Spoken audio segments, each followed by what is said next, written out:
warm welcome to all of you on this third episode of My Avatar, My Identity.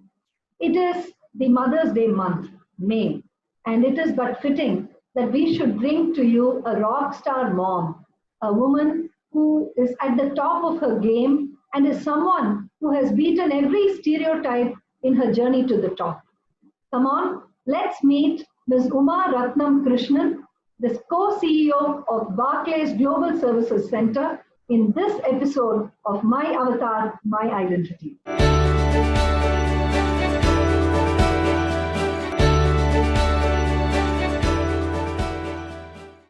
Uma, so thrilled and happy that you could make it amidst all the responsibilities that you're shouldering, handling the pandemic, handling the lockdown and everything. And in the midst of that, you spared, very, very characteristically you spared some time to speak to young women, to speak to everyone in the audience of My Avatar, to share your thoughts with us. Thank you so much, Uma, and welcoming you to the show.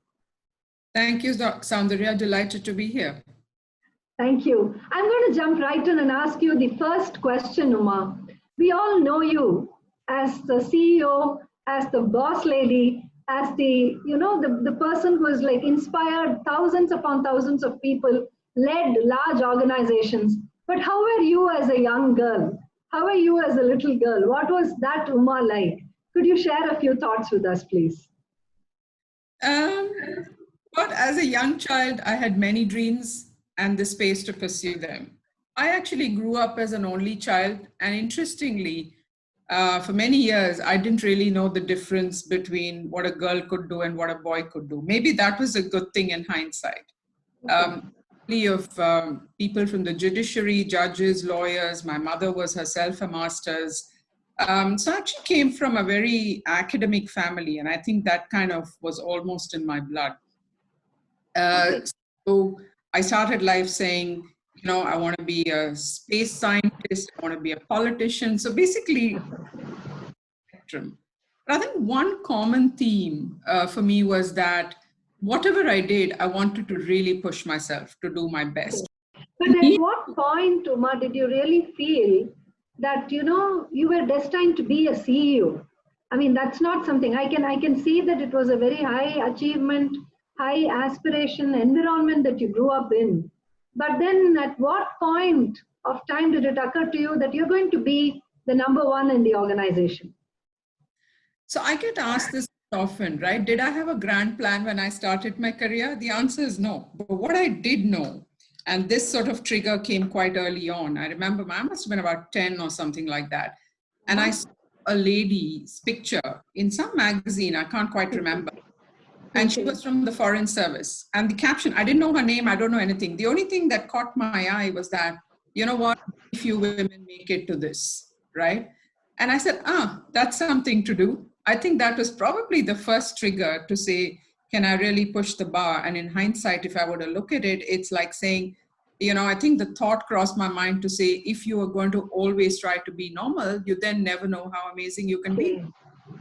So I think that was my first sort of trigger and to raise the bar. But in terms of being CEO, I think there was a particular moment which was well into my corporate career when I actually realized that, all right, I can do this. And the thought that crossed my mind is everything that you ever did doesn't prepare you. And what you ever do will also not prepare you. So you never walk into a CEO's role fully ready, right? But everything you've done in some way gives you that experience. It was another December that you came and inaugurated Avtar Women for us.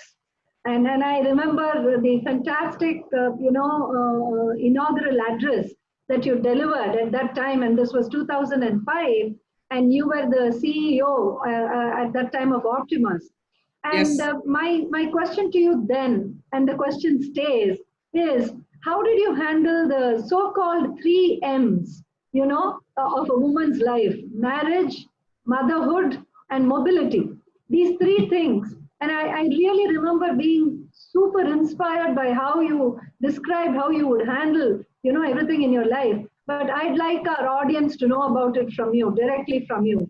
How did you handle marriage, motherhood, and mobility being the boss lady? So let me start with a story which is only maybe about 5 years old, right? And it's a moment I cherish as a mother.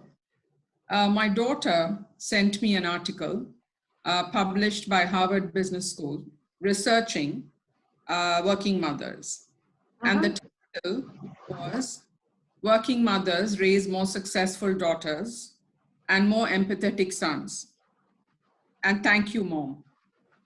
So that was kind of a good full stop to this question of marriage, motherhood, mobility, which kind of plagues, I think, most women as they go through this, right? For me, I think it was a conscious choice to be a mother. So it wasn't something that happened or something that I said, maybe I'll think about it. None of those, right?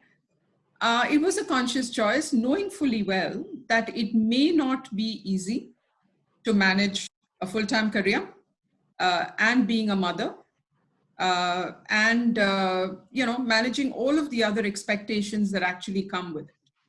But I think if you are really wanting to make it work, it's not easy. And that's the first thing I say, right? I don't want to make it easy.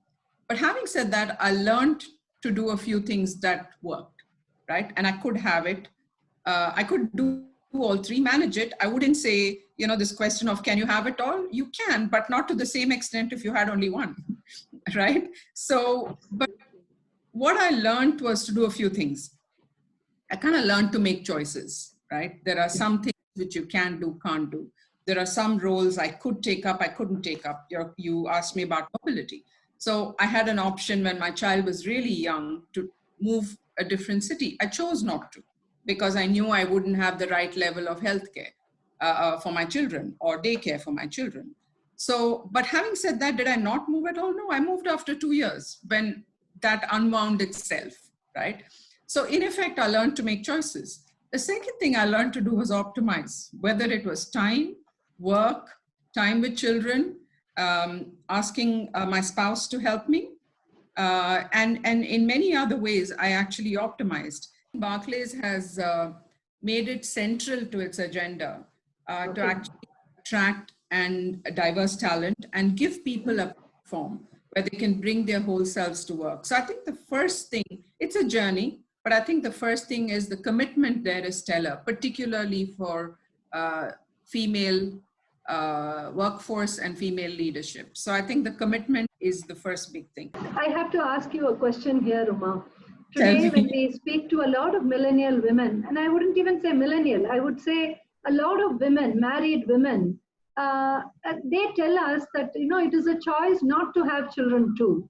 So had you probably taken that choice not to have had children, do you think your career would have been different? Do you think you would have made certain other choices?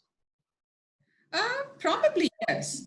But does it mean those choices would have turned out better? I'm not so sure. So it's like saying, I might, if I did not have children, I might have had the flexibility to do a different job in a different city. I would not have been constrained, particularly in their growing up years. But the choice I made was that quite early on, I wanted a third dimension to my life, right? Which is other than a career and achievement. I also wanted a family. And from a millennial's perspective, when you're 5 years, 4 years into your career, the career is the most important. And I was like that as well. Though the only conscious choice I made was I wanted a family, right? Okay. And I was willing to work through it, though I knew it would be hard. As a Mother's Day gift to your children, if you were to select 2 of your traits, 2 qualities of yours, which you'd like to, gift to your children, what would they be? So let me start with something. This is one of my favorite poets, right? And I'll say what she said, and then I'll tell you what the 2 are. I would say my mission in life is not merely to survive, but to thrive, and to do so with some passion, some compassion, some humor, and lots of style. This is, Angelo, one of my favorite poets. So what do I want to give my children? One is own who you are, your words, your thoughts, your presence, right? You be responsible for who you are and be happy in that space. The second one I would say is to say, push your limits to your potential, but experience life and most of all, be happy. And that's kind of what I've strived to do. And I hope if there's a gift I can give them, it would be these two. Oh, fantastic is that. Thank you so much, Uma. I'm now going to ask you a slightly tough question before we wind up. And that question is, do you have any regrets at all? I don't believe in regrets. I believe in learning. So what do I mean by that? So there was something that I wished could have happened. It didn't happen. And I've given you some examples of, how I made some choices. So sometimes you think about, okay, that's the way it could have gone. Should I feel bad about it? Or should I learn from it and say one door closed, another one opened, gave me a different life? And that's exactly how it has been for me. And, for example, when I got one opportunity to do something and I was in the UK for many years, I realized that because a particular door had not worked and personal choice, I had made that choice, but there was a different trajectory that I went to. So I would just simply say regrets are in many ways things that occupy your mind and really serve no purpose. If you really learn from it and move on and say, okay, because the reality is anything you could have done, somebody else could do better. So that's all right, which is why I think you own who you are and be happy with it. So yeah, no regrets, but very happy with the path that I've been and the learning I've had. Thank you very much. I'm delighted to be here and all the very best. This is my avatar, my identity. And to all of you out there, be the very best you can be. And that was yet another scintillating conversation with a rock star mom, Ms Uma Rathnam Krishnan, co-CEO of Barclays Global Services Centre. And we are so grateful to her for having agreed to come over for this shoot amidst these times, simply because it was the Mother's Day special. And we wanted to showcase to you a mom who's been there, done that, risen to the top of her game, and absolutely with no regrets at all. I absolutely loved what she had to say about the fact that regrets are an unnecessary use of mind space. And don't you agree? We, as mothers, we made that choice of being mothers. And once we have made that choice, I think it's just beautiful to go along with it with no regrets or no guilt. And we now leave you at the end of this third episode of My Avatar, My Identity. Hope you enjoyed this show. And I'm really hoping that you are subscribing to our channel, you like, you share, and you make sure that the good word is spread. Thank you so much and have a fantastic day.